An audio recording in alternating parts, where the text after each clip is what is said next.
In today's video, we're going to dive into 21 traits that we autistic adults may experience that are rarely talked about. So let's get started.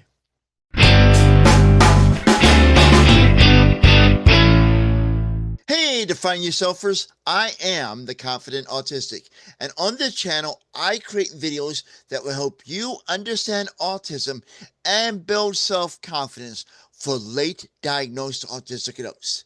Now, if this is the kind of content you are looking for, please help the channel grow by subscribing.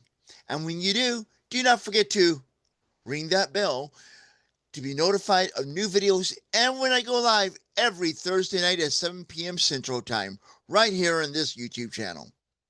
The first of the 21 autism traits that are rarely talked about, that we're going to talk about today, is intense emotions. Now, intense emotions often go beyond what neurotypical individuals might experience, both in how strongly emotions are felt and how long that feeling lasts. Now, the intensity of emotions for those of us on the spectrum can feel overwhelming, confusing, or even physically exhausting. Now, to give you an idea, that's what I'm talking about here. Some of the most common experienced intense emotions for those of us on the spectrum include anxiety, and this includes social anxiety, sensory anxiety, or even situational anxiety, frustration, anger or rage, shame or guilt, and a feeling of overwhelm, both emotional and or sensory. But not all the emotions that we feel intensely are negative.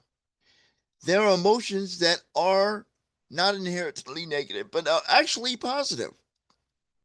For example, joy or excitement. Yes, there are positive emotions can feel intense to us too, as well as empathy or deep compassion for other people who are going through struggles, challenges, or other situations that are difficult for them.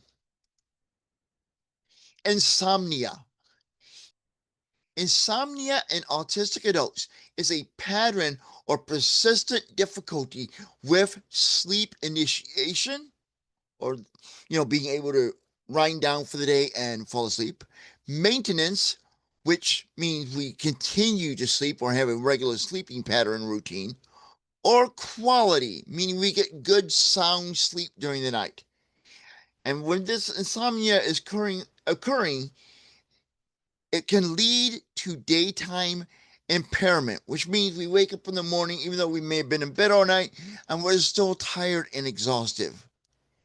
And insomnia is more common and often quantitatively different than insomnia is in our neurotypical peers. Vertigo, aka motion sickness.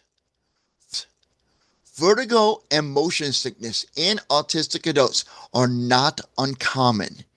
And when they occur, they often reflect deeper sensory processing differences and challenges with balance, body awareness, and internal regulation. These symptoms can be confusing. And when I say symptoms, I'm talking about the vertigo and motion sickness. Distressing, and sometimes we dismiss these symptoms and these experiences thinking, just a little bit lightheaded today, no big deal.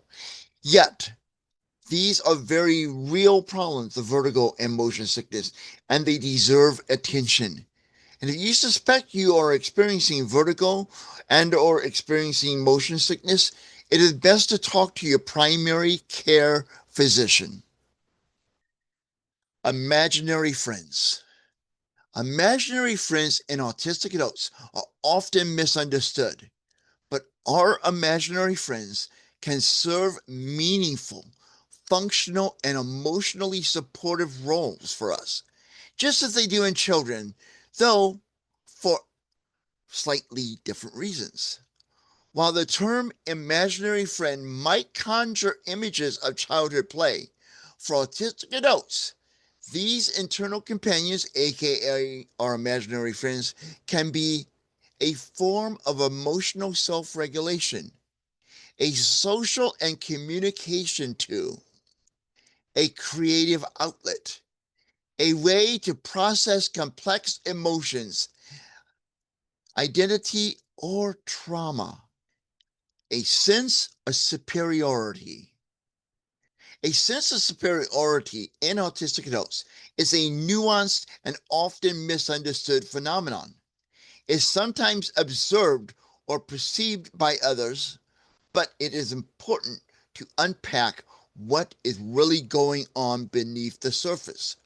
What may appear as arrogance by other people is often rooted in protective coping mechanisms, differences in communication of values, and sometimes what appears to be a sense of superiority is a genuine pride in our special interests or our special abilities.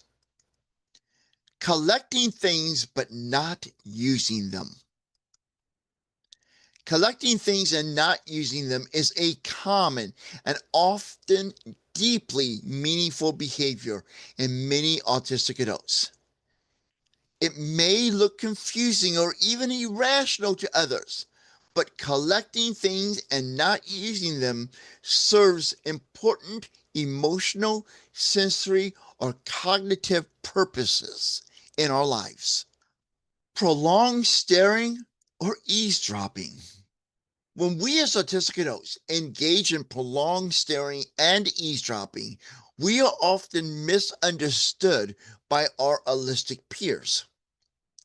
Prolonged staring, eavesdropping by those of us in the spectrum should not be considered as rudeness or intentional boundary crossing by anyone, including ourselves.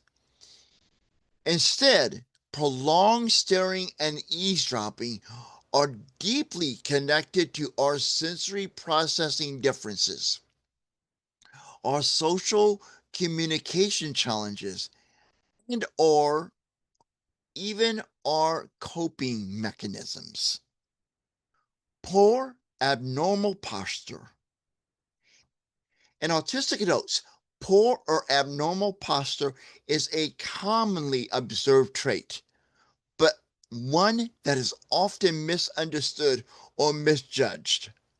Rather than being a sign of laziness, disinterest, or lack of intelligence, which are harmful stereotypes that have unfortunately persisted about our community, it is often, and when I say it, I'm referring poor or abnormal posture, is often the result of neurological, sensory, motor, or emotional differences.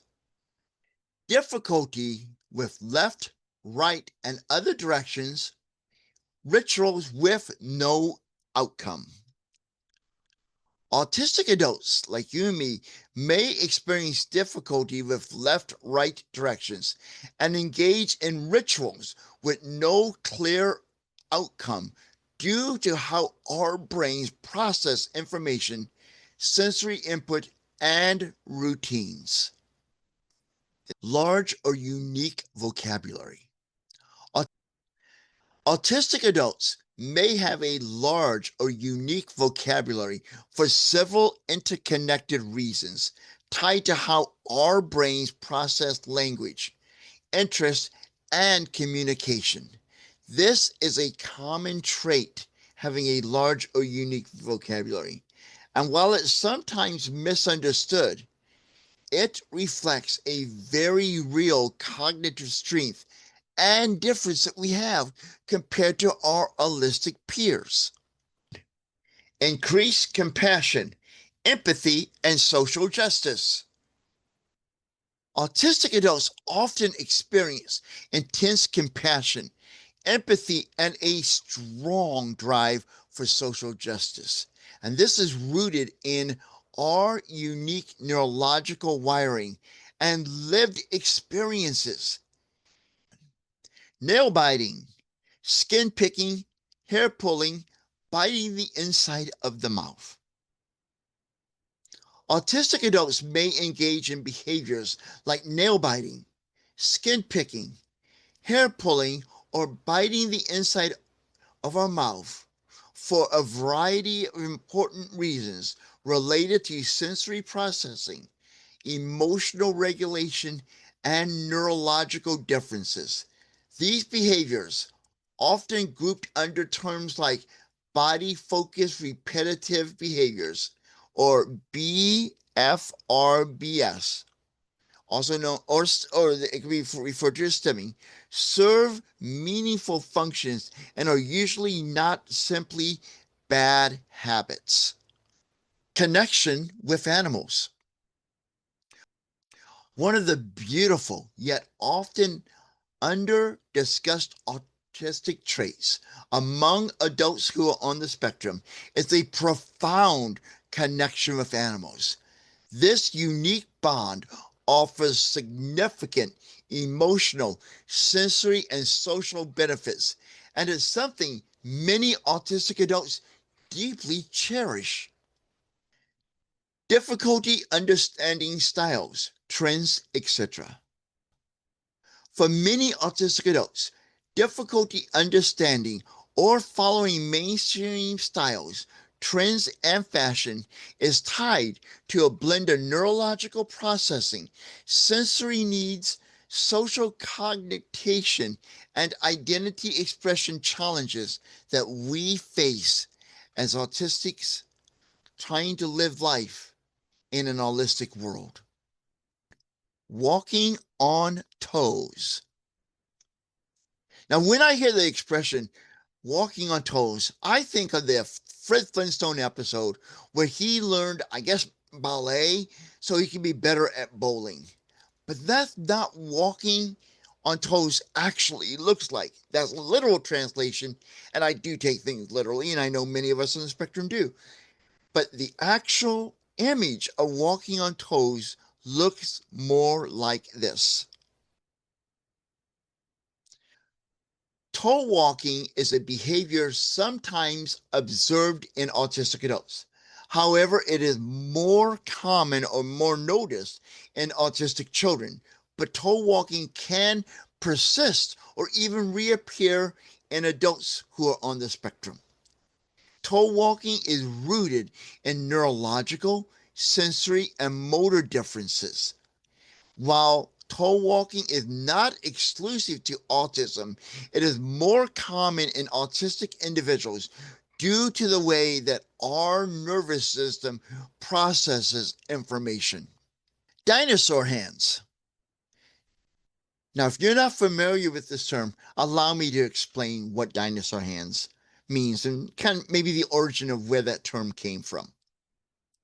Dinosaur hands are when a autistic individual kind of holds their hands close to themselves and kind of curve the wrist downwards, like you would see in a dinosaur, or in this example on the screen, Uncle Roy on the TV show Dinosaurs from the mid to late 1990s. Dinosaur hands, which is also sometimes affectionately called rapture hands or T-Rex arms, is a term used informally, often by autistic people themselves, like you and me, to describe a natural and comfortable hand position where the wrists are bent and the hands are held close to the chest or body with fingers curled or loosely held. While not every autistic person does this, many of us on the spectrum do, especially in moments of focus, excitement, sensory overload, or when we are trying to regulate ourselves. A tendency to overshare. Autistic adults may have a tendency to overshare information for several neurological, societal, and emotional reasons that are often misunderstood in neurotypical society, rather than a lack of awareness or appropriateness. Oversharing in autistic adults is often driven by authenticity, trust, processing differences, and a deep desire for connection. Stretching, fidgeting, and cracking fingers. Many autistic adults engage in stretching, fidgeting, or cracking their fingers as a form of self-regulation or sensory input. These behaviors are often part of what's called stimming. Stimming is short for self-stimulation or stimulatory behavior. And this behavior helps us manage overwhelming emotions, reduce anxiety, or increases our focus. Constant stimulation for watching things, reading things, and or solving problems. Autistic adults often experience a deep need for constant stimulation through activities like watching, reading, researching, or solving problems because our brains are naturally wired for intense focus, pattern recognition, and curiosity-driven learning. This drive is not simply about keeping busy. It's usually about regulation, comfort, and fulfillment. Willingness to help others. The willingness to help others, often seen as an uncommon or under-recognized autistic trait, is, in fact, a deeply rooted characteristic in many autistic adults. This trait reflects the strong sense of empathy, justice, and moral clarity that is common in autistic individuals. Though our willingness to help others may present differently from neurotypical expressions of care, which basically means when we exhibit characteristics, traits, do activities to show that we're willing to help other people, we may be doing that or expressing that, showing that whatever differently than our neurotypical peers, which is fine. It's not a bad thing. I know we kind of think that at times, but it's a great thing. It doesn't matter how we express we want to help somebody. The idea that we're helping other people, I think, is one of the most important things any human being can do on this planet. The feeling of wanting to fit in and wanting to be different at the same time. This push and pull, wanting to fit in, yet also wanting to be different, is an emotionally complex experience that many autistic adults like us face, especially those of us who are late diagnosed or self-identify as autistic. Though it's rarely talked about openly, it's a very real and valid internal conflict, and it deserves thoughtful attention. Choosing bold clothing patterns or preferring certain textures or fabrics. Choosing to wear bold clothing, which can mean bright colors, unique patterns, expressive statements, or unconventional styles, can absolutely be an uncommon but meaningful autistic trait. While not every autistic adult expresses themselves this way, for those of us who do, it's often more than just a fashion choice. It's a deeply personal act of identity, empowerment, and sensory agency. While many autistic adults prefer to minimize sensory overwhelm by choosing neutral, plain, or predictable clothing, others on the spectrum go to the opposite direction. Embracing bold prints, bright colors, standout accessories, or specific tactile materials. This isn't a contradiction. It is a deeply personal sensory and identity-based decision that reflects some of us on the spectrum's unique way of expressing themselves to the world. Now it's your turn. Share in the comments which of the 21 traits you would like me to dive deeper into in a future video.